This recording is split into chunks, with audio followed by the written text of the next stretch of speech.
नमस्कार दोस्तों, आज हम ओटीपी कैसे जनरेट करते हैं ये देखेंगे जो आजकल बहुत ही यूज़ होते हैं, चाहे हमारी फाइनेंशियल और चाहे सोशल मीडिया अकाउंट्स। तो हम ये देखेंगे कैसे ओटीपी जनरेट किया जा सकता है यूजिंग पाइथन। तो सबसे पहले हम यहाँ पर जो भी हमारा ओटीपी होता है वो एक रैंडम नंबर्स होते हैं जो रैंडमली जनरेट होते हैं। इसलिए पाइथन में एक लाइब्रेरी है जिसका नाम है रैंडम, उसे हम इंपोर्ट कराएंगे। इंपोर्ट रैंडम, यहाँ पे हमने रैंडम इंपोर्ट कराया। इसके बाद हमारा जो ओटीपी होता है वो एक नंबर होता है और जो एक तरीके से जितनी लेंथ होती है उसकी उस पर डिपेंड होकर उसकी एक लोअर बाउंड और एक अपर बाउंड होती है जिसके बीच में वो ट्रेवर्स करता है। तो उसके लिए हम एक कैलकुलेशन परफॉर्म करने के लिए हम मैथ की लाइब्रेरी को भी इंपोर्ट करा लेते हैं साथ में। इंपोर्ट मैथ, आगे देखेंगे क्यों हमने मैथ को इंपोर्ट कराया। सबसे पहले अब हम यहाँ पर देखने जाएंगे तो एक फंक्शन बनाएंगे जिसका नाम होगा ओटीपी जनरेटर। तो डिफाइन ओटीपी जनरेटर, यहाँ पे हमने ये लिया। अब हम यहाँ पर या तो पहले से ही डिफाइन कर दें कि हमारी कितनी लेंथ का ओटीपी हो। देखते हैं अक्सर कुछ कुछ ओटीपी 6 डिजिट के आते हैं, तो कुछ कुछ 4 डिजिट के आते हैं, तो कहीं कहीं 3 डिजिट्स के भी ओटीपी जनरेट होते हैं। तो हम यहाँ पर फिलहाल 4 डिजिट्स के ओटीपी जनरेट करेंगे। तो इसके लिए हम लेंथ को ले लेंगे ये वेरिएबल बना के कि हमारी लेंथ जो होगी वो 4 होगी। इसके बाद यहाँ पर हम अपने फंक्शन के अंदर सबसे पहले उसकी एक लोअर बाउंड जहाँ से वो मतलब एक समझिए 1000 से 1 लाख तक के नंबरों के बीच का ओटीपी।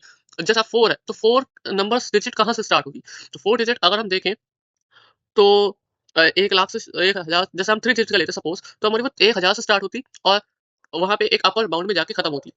ऐसे ही हम 4 डिजिट का ले रहे हैं तो उसकी भी एक लोअर बाउंड जिसको हम कैलकुलेट कर सकते हैं।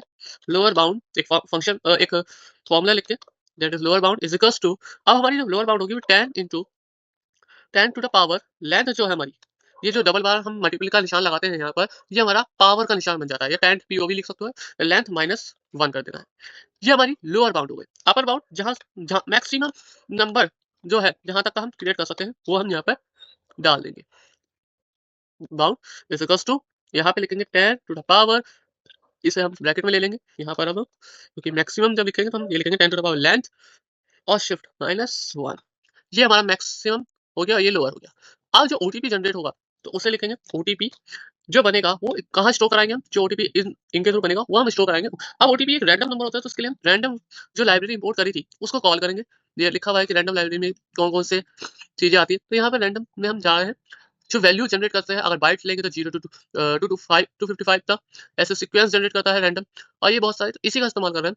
अब रैंडम के अंदर हम रेडियंट का इस्तेमाल करेंगे। ये आ गया रेडियंट, ये हमारा रेडियंट आ रहा है। अब रेडियंट का क्या काम है, रेडियंट एक तरीके का फंक्शन है जो जिसमें क्या होता है, एक अपर बाउंड होता है एक लोअर बाउंड होता है, ए और बी। अब ये क्या करता है, ये एस रिटर्न करता है random integer in the range of A and be including both and points. मतलब क्या करेगा, मान लो मैंने ए लिया 5 और बी लिया 10, तो इसके बीच में से कोई सा भी नंबर वो रिटर्न कर सकता है including 5 and 10, that's are also include लिख रखा है। क्योंकि अगर आपने मैथ पढ़ी होगी तो मैथ में ये वाला जो होता है ना, क्या कहते हैं, ब्रैकेट, ये इंक्लूड इंटरवल्स अगर आपने पढ़े हो तो मैथ्स में इंटरवल्स आते थे, इंटीग्रेशन वगैरह में भी थे। तो अगर हम ये लें तो ये इंटरवल्स ऐड का होता था, क्लोज इंटरवल, सॉरी याद है मुझे, एक होता था ओपन इंटरवल, एक होता था क्लोज इंटरवल। तो ये क्लोज इंटरवल है, यानी कि हम क्लोज इंटरवल में वो भी नंबर भी इंक्लूड करते हैं जहां से हम सर्चिंग और जहां पे हम स्टार्टिंग और एंडिंग कर रहे होते हैं, सॉरी। ऐसे ही अगर ओपन इंटरवल होता तो हम वो नंबर इंक्लूड करते जहां पे हम जो है वो नंबर इंक्लूड नहीं करते जहां से स्टार्ट कर रहे हैं जहां पे एंड कर रहे हैं। तो हम यहाँ पे ये वाला ले रहे हैं। तो अब ये जब ये लिया तो इसमें लिखा हुआ है return the random integers in the range A be including both the end points.